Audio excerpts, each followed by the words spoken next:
Welcome to IDP Nation's spin-off podcast talking about college IDP and Debbie IDP prospects. We are your hosts, Dan Cook, Darrell Winston, and Eric Haroff. We are the Debbie IDP grind. Can you dig it?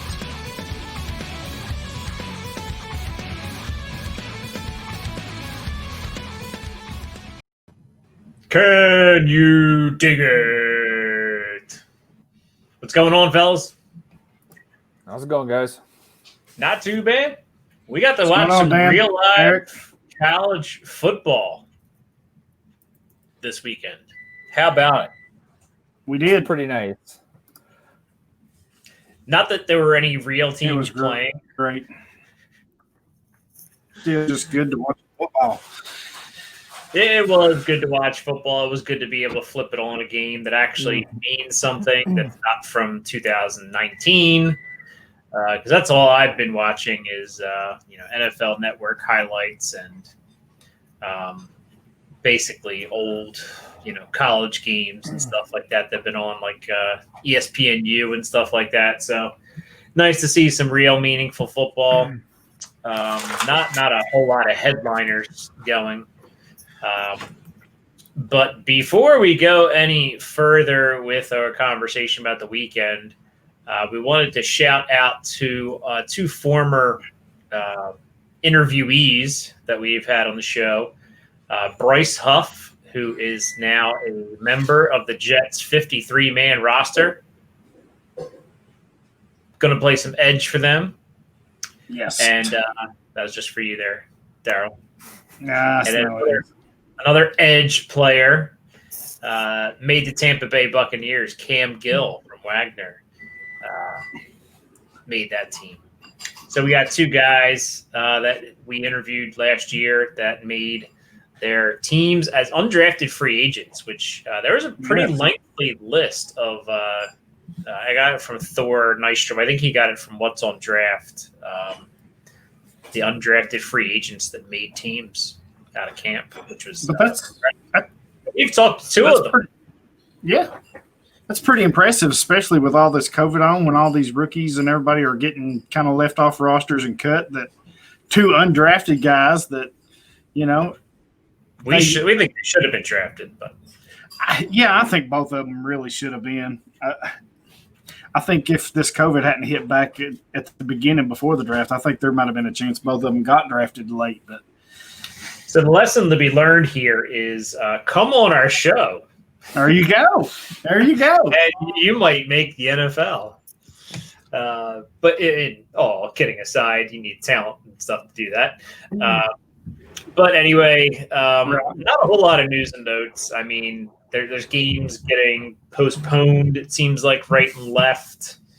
I read earlier, I think the TCU SMU game is postponed. That was supposed to be played, I think, this Friday. That has been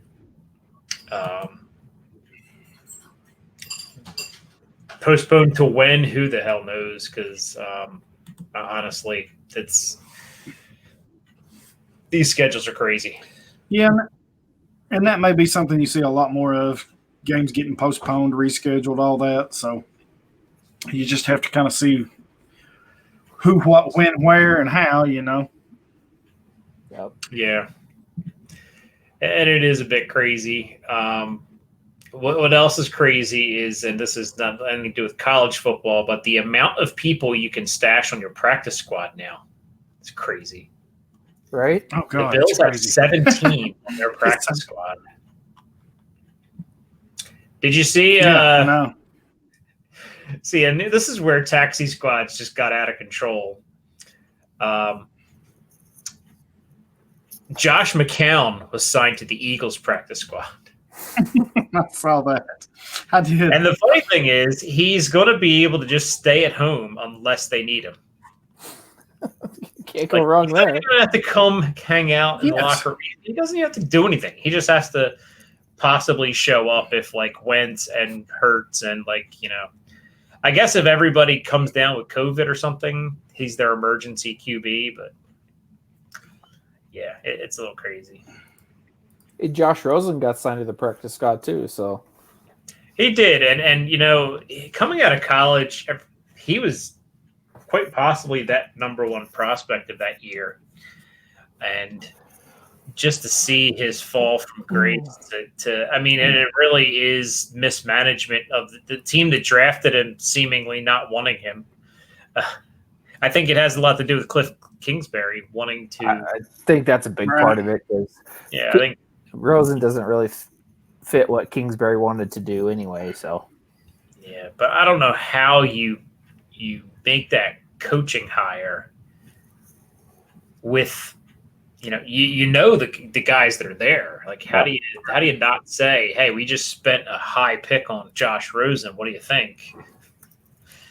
And then go out and spend a first. I mean, honestly, Arizona's team build has been pretty remarkable. They could still use some offensive line help, I think, but they seem to be improving despite having a huge setback. Normally, if you miss on quarterback in the first round, that's a huge 10-year setback for your team.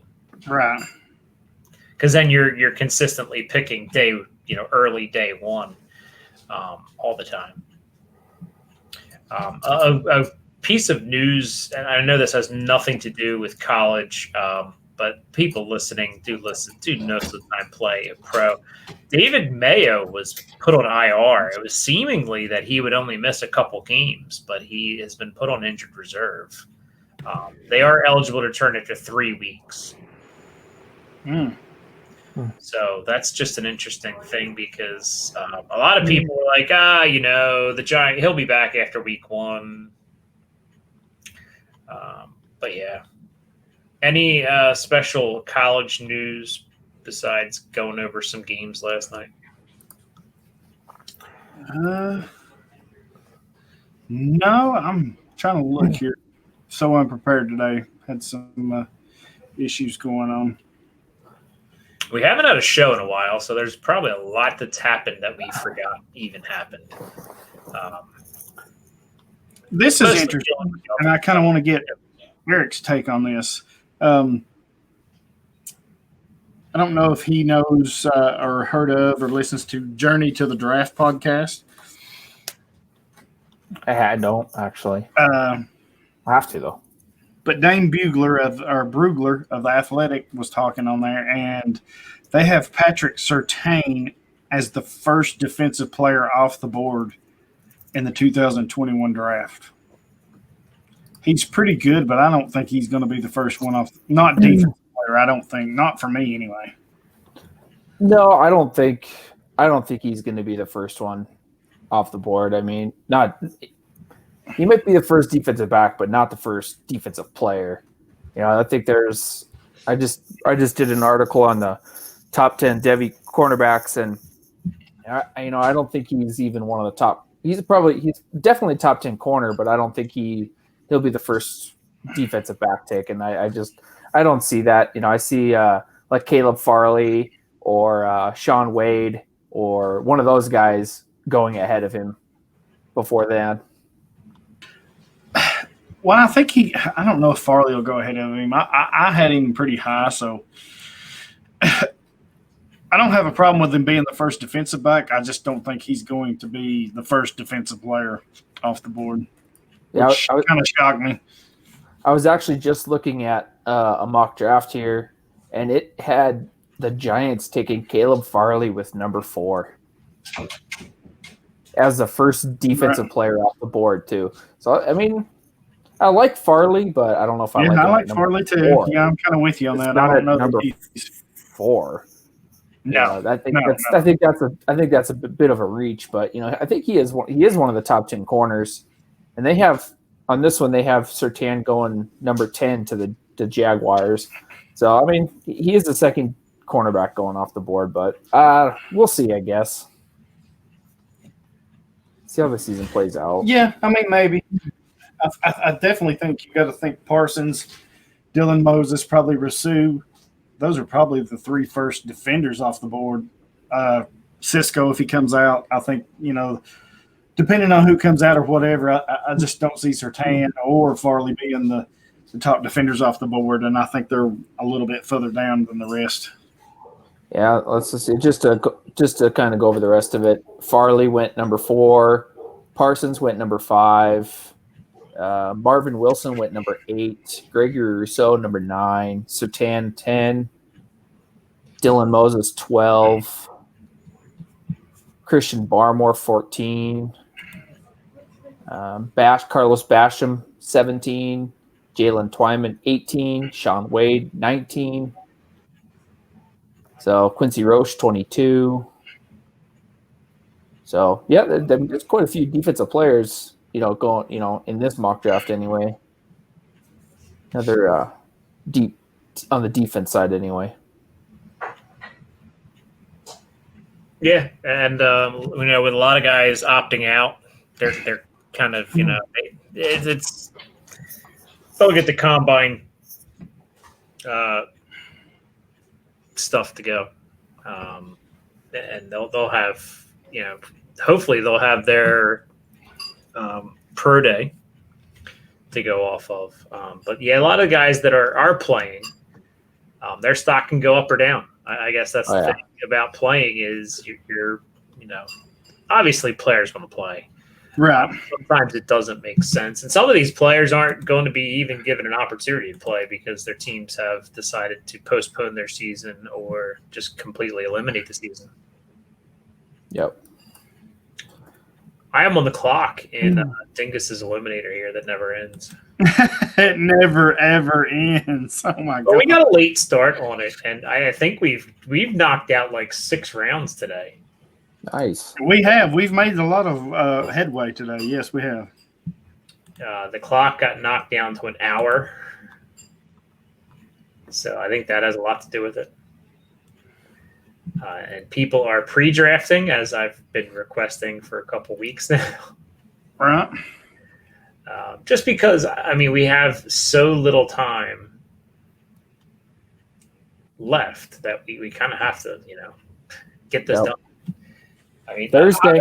Honestly, I don't think anybody on the Chiefs or Texans will be drafted that's of actual value.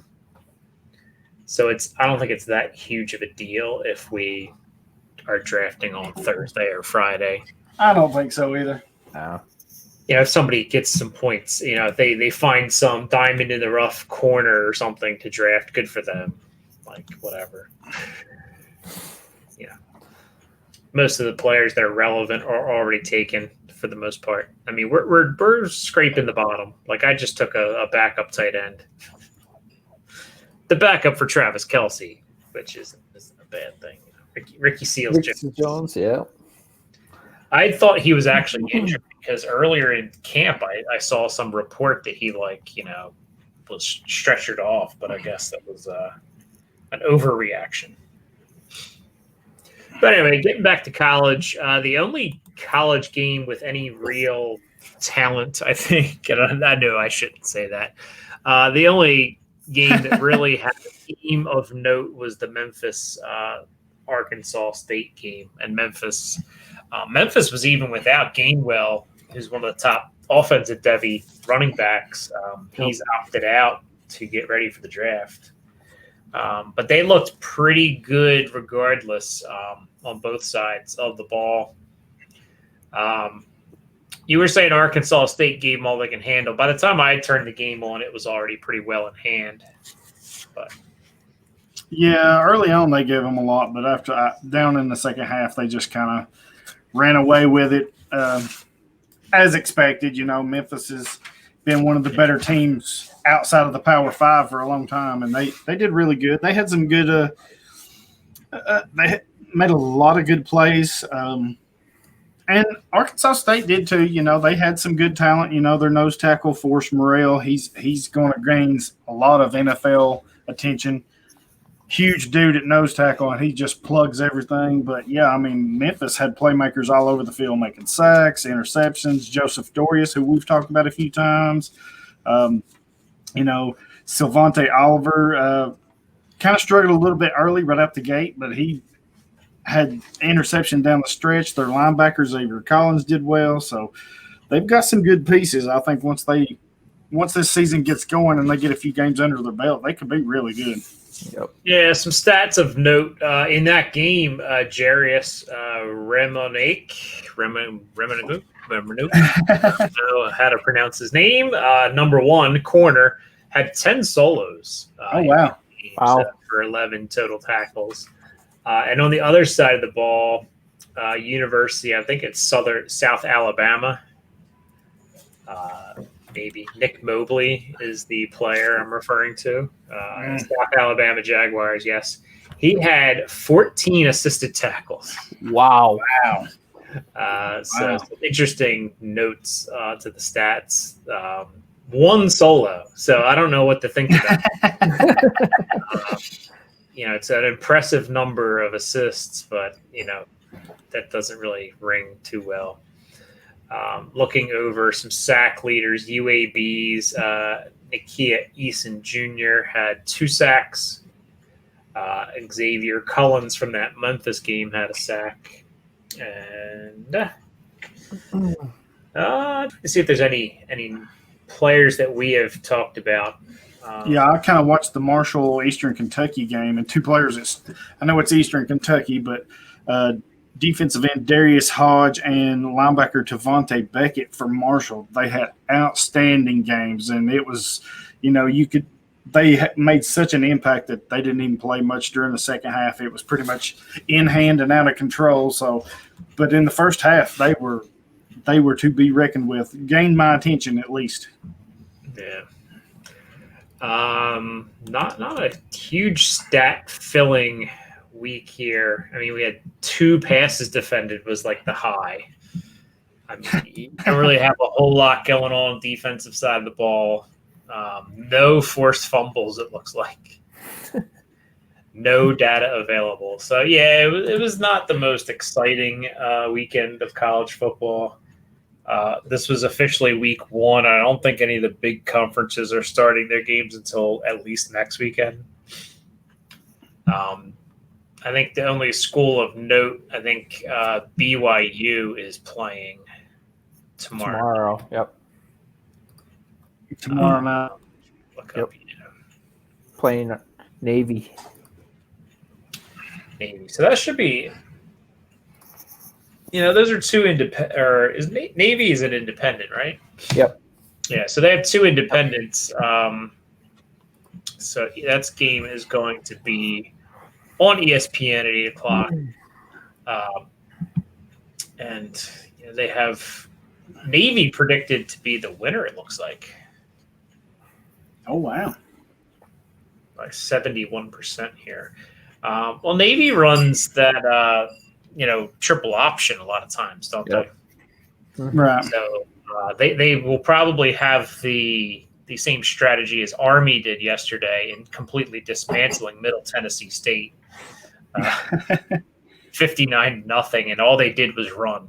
I think their quarterback was 2 for 4 for like 12 yards for Army. And they ran the ball 62 times. I mean, Jesus. Right. Wow.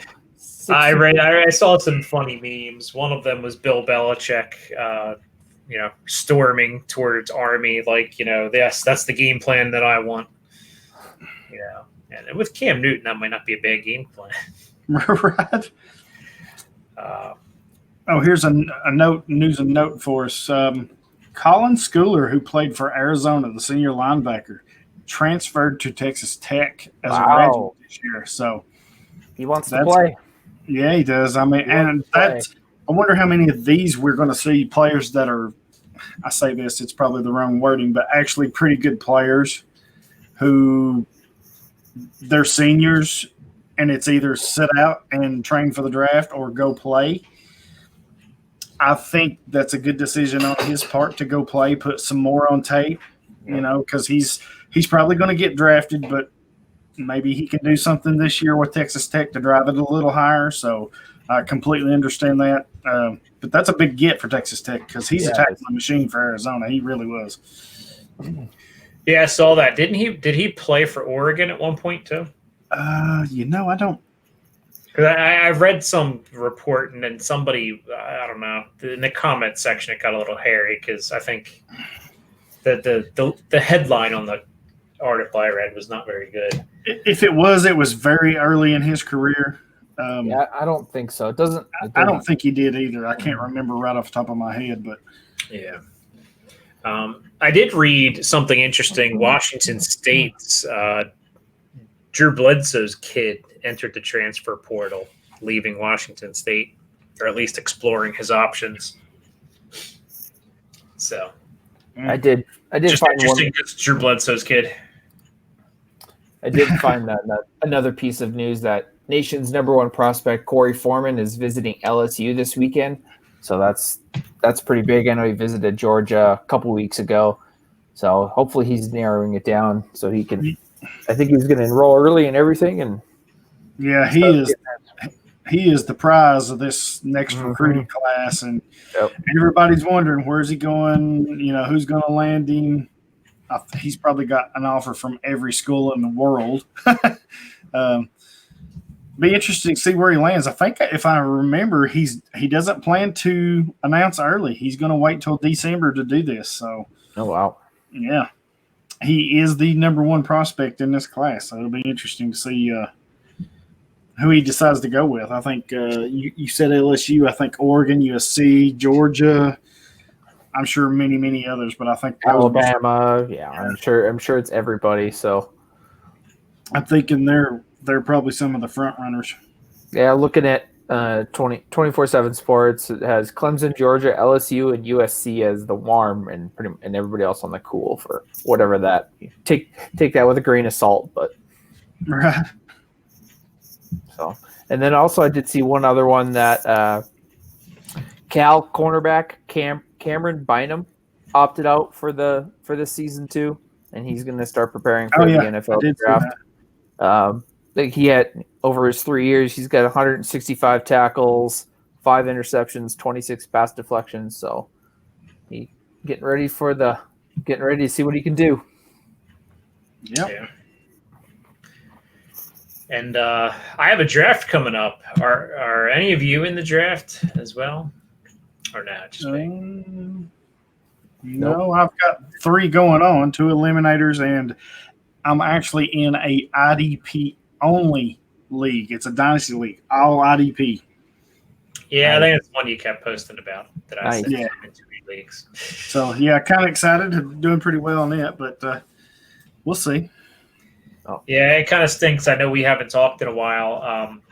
Yahoo did college fantasy, and they just bagged their seasons. They were basically like, yeah, we're not going to do this because, I mean, with all the teams opting out and all, I think it would just be a nightmare for them to try to run. They would probably get ripped apart by people because, you know, they'd be like, this guy's not supposed to be in here. This guy is supposed to be in here. You know how people are. Right. Yeah, I was trying to set our college leagues up to best ball, but it won't let me for some reason. So I got to talk to Fantrax and see what's going on there. Oh, here's another piece of news. Ohio State received a verbal from 4-star 2021 defensive tackle Tyleek Williams. And this dude is a monster, 6'3", 330. Wow. Yeah, a beast as a freshman coming in. Virginia Tech, North Carolina was on his radar.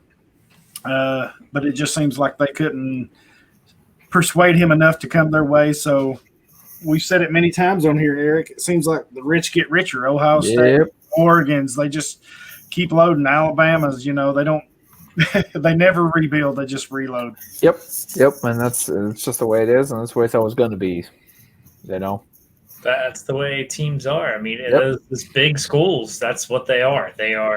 There's no rebuilding like this. Well, it as long as you're winning. You lose a coach, that's how you rebuild. If you just lose for some reason, long as the Ohio States, the Alabamas, the Oregons, long as those teams are in the top 10 every single year competing for a national championship, they're going to get the best players. So. Yep. Yeah, and there are ebbs and flows because, you look at teams like Michigan. Michigan's kind of on a downturn at this point. They were, considered one of the top programs year after year, and they've kind of slipped a little bit. Notre Dame seems to be in this, middling. They're good enough to be competitive and good enough to be in the conversation, but not good enough to actually close the deal. Trying to think of other teams that are kind of like that. I guess Penn State's kind of like that. They've been really good for a while, but they haven't really had any elite teams. Yep. USC has kind of been one of those droughts. I think Slovis kind of helped them a whole lot last year. But since Pete Carroll left, they've kind of been in no man's land, and they used to be a perennial powerhouse. So, I mean, it's the way it is. If you get a good coach that can recruit, I mean, if Urban Meyer went somewhere today, he would recruit players. Yep. He would get a good slew of players. Yep. Yeah, and that's why he gets rumored to Notre Dame every single year, because that's just what happens. But looking ahead, I guess the BYU game is tonight by the time people listen to this, or you may have been not listened to it immediately, but that's coming up here soon. What games are we to look forward to here with the biggest impact players? I guess, is there any impact players in the BYU Navy game that you're looking forward to seeing? Oh. If there's not, then just say no, because I mean, honestly. Right off the top of my head, no. I'm sure there's a couple of players that we might want to watch off of BYU, but not really huge star impact players, but there's always players that step up when you lose seniors or drafted undergraduates. So I'll look tomorrow. I'll have a better thing for you maybe next week when we come back on. Yeah. This Thursday, the U gets to play. Now I know Rousseau has opted out. Man, that sucks. Yeah. So, I mean, I heard Roche is still playing, though, correct? Yeah, he is. Yep. So you get to see Roche against UAB. And UAB, I think, did they win? I can't remember. But next Saturday is when it really kicks off. North Carolina, Syracuse looks to be a good game at noon. That's on the ACC network. Syracuse, Andre Sco. Chaz Surratt. Yes, Chaz Surratt. You can see Yes, that. Chaz Surratt. Iowa State is an Andre action. Cisco. Those are, Mike Rose. yep. Let's see here. See Clemson. They play. They play Wake Forest, but they got Carlos Basham in that game. Yeah, that's at 7:30. That's the ABC. That's the headline game of the week, if you will. That's the big ABC game is normally the big game of the week. Interested to see what Clemson rolls out with their front line on defense. I'm sure it'll be top tier talent. Yep. Well, I'm sure it is, but I'm they got the Xavier Thomas. I forget the other guy's name right off the bat, but I'm more interested to see the Miles Murphy, the Brian Breese's, those young incoming freshmen, what they're going to do with them, how they're going to use them or whatever. Well, Xavier Thomas opted out for this year. Oh, okay. So that's another opportunity for these young guys. Yep. See, that's something we've not really touched on either. We've kind of focused on these guys opting out and that impact, but really that gives these young guys a chance to start even earlier. Yep. Especially if Clemson has a lot of depth, but these teams that don't have a lot of depth, that you're going to be asking these young guys to step in right away and try to perform. So that's big for them.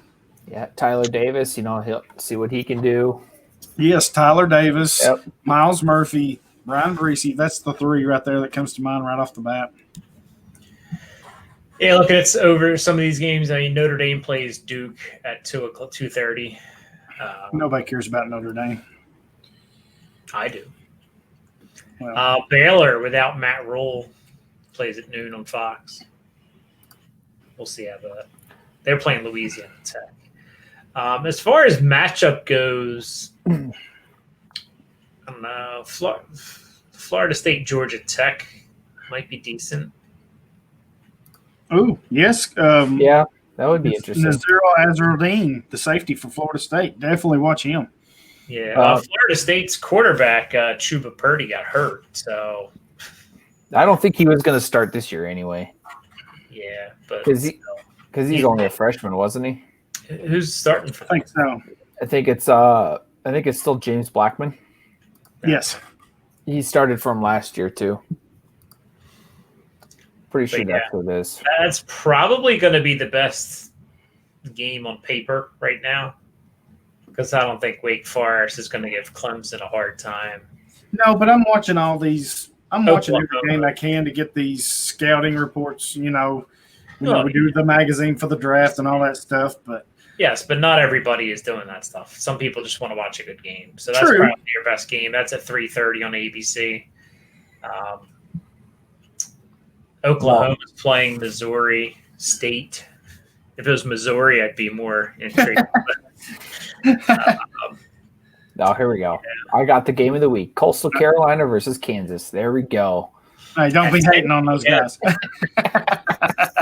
Hey, Kansas has an interesting linebacker Drew. What's his name? Drew. I drafted him in our league. I know who you're talking about. Slipping my brain right now. Moxie or something. Drew. That sounds right, but I just can't remember. He has like an X in his name somewhere, I think. Drew Prox? Yeah, there you go. Drew Prox. He got hurt at the beginning of the year. He was averaging the most points per game out of defenders last season. Before he got hurt. So, and Les Miles is at Kansas. Yep, he's the head coach. So, I mean, Kansas has forever just been the doormat. Doormatted, yeah. So it's they have. Yes, they have. I'm kind of excited to see Caden Stearns play for Texas. I know he went down. Oh yeah, he didn't have as good a year this past year as he did his year before that, but it'll be interesting what he can do. Hopefully a healthy season. Well, there's not a whole lot of college going on, so we talked about that. We hopefully next week we'll have a little bit more to talk about. We're not sure what recording date we're going to be doing. We've been talking about Saturdays as a maybe. We will have to see. If it's Saturdays, we can talk about the games that already happened during the day, but not necessarily maybe stuff live as we're kind of talking about it, but it won't be necessarily live to the people, but we can talk about stuff as we kind of see it. If something happens that's impactful, look for turnovers, look for those sorts of things. And anything else that we need to talk about here, fellas? I can't think. My brain's just not working today. The only thing I was going to kind of go over is I had talked to Daryl about this, kind of a new campus to Canton type league that we're going to try it and see how it works. So pretty much it would be, you would start out with your college draft, and it would be obviously be your feeder system to your NFL team, but pretty much all NFL players from this point backwards would not exist. So you would build your team strictly from college. So it would take you, 2 to 3 years to actually have a legitimate NFL team. But I just try to think of different ways to jump it around and see what you can, you can do. So you would basically you wouldn't have a pro team this year then? You probably wouldn't have a pro team you could probably field one next year. But you probably, for their first year, you definitely won't have one because you won't have any players on your roster.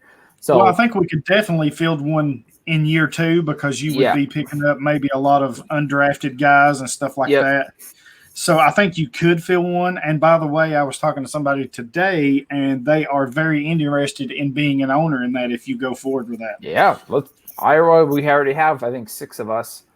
So, I mean, that's 4 or 5 of us. But, if send them my way, or we'll get it set up. As long as I get at least 10, I'm good with that. I like it. I think that's very unique because me and Dan said it many times. We only look for leagues that are unique or different from stuff we're doing. And to build something completely from the ground up, from the very start, that is huge. I love that idea. When you mentioned it to me, I didn't catch it right away till you explained it. And I was like, wow, that's insane right there. And I love that idea. So I hope we can get some more owners. The more the better, because I love the idea, because you could literally keep a player like a Justin Flo. We'll use him for an example. Mm-hmm. You could pick him for your college team as a true freshman, and if he's good enough, you could keep him through his entire college and NFL career to the Hall of Fame. And that is very intriguing. Yeah, like I said, it's just something, when you have downtime and, thinking about different ways to – my only question is 2020 the best time to start something like that? Well, the timing is last year. That sounds like a great idea because you have are you opening? A lot of times when you do college, you stick to Power 5 plus, maybe you add a conference in or whatever. But why not? It is 2020, so let's just throw some more crap into it and we'll see how it goes. But like I said, just thinking of a different way, because I haven't seen it like it before. You have you get a kickstart on it. This is just that precursor to well, if it doesn't work, it doesn't work. But if it does, then who knows? So just an idea. I'd almost be intrigued to do your rookie draft as your startup for your NFL team. Yeah, so you have nothing but rookies. Could do that. And your feeder. Right. Just spitballing here. It's not a bad idea. Because I know I used to do, I think LJ from Devi Watch used to do a rookie-only draft. Yep. There's 12 teams, and you just draft rookies. Yep, that's what I did. I used to do one of those, too.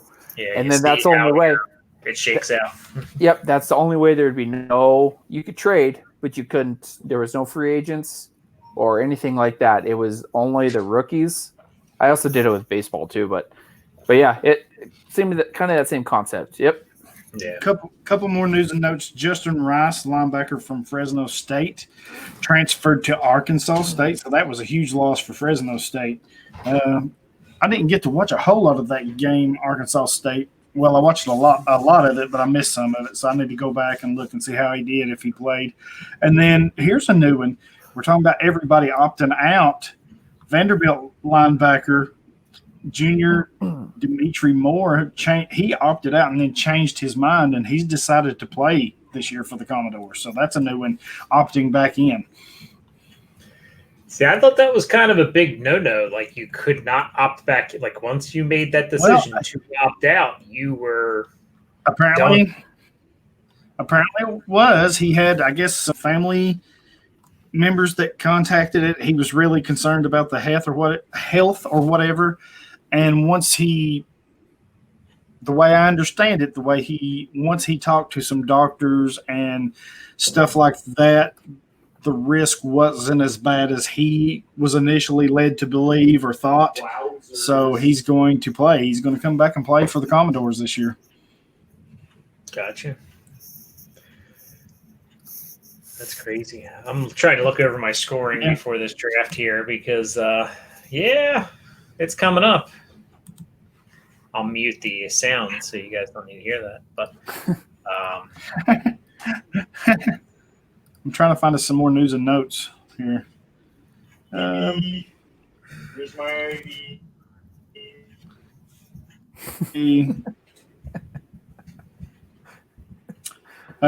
Dane Brugler of The Athletic, we kind of mentioned him a time or two. He thinks Oregon safety Javon Holland has his best trait is his.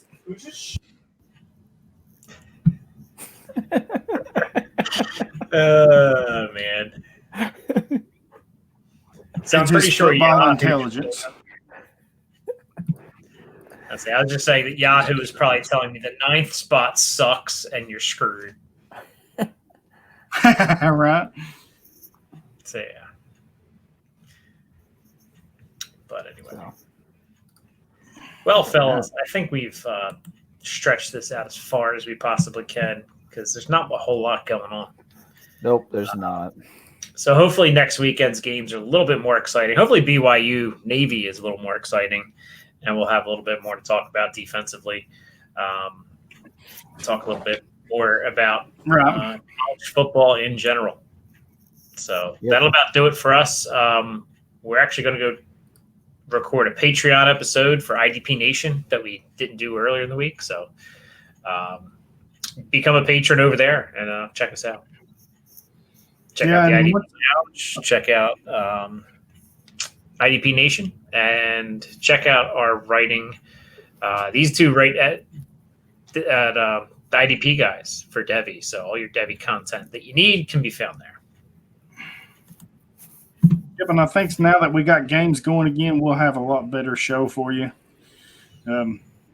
Breaking down players, reviewing stuff. So we'll have lots of stuff coming. Yep. All right. Well, that'll about do it for this week here on Dig. Can you dig that? We are out. Good night now. Later. Peace out, guys.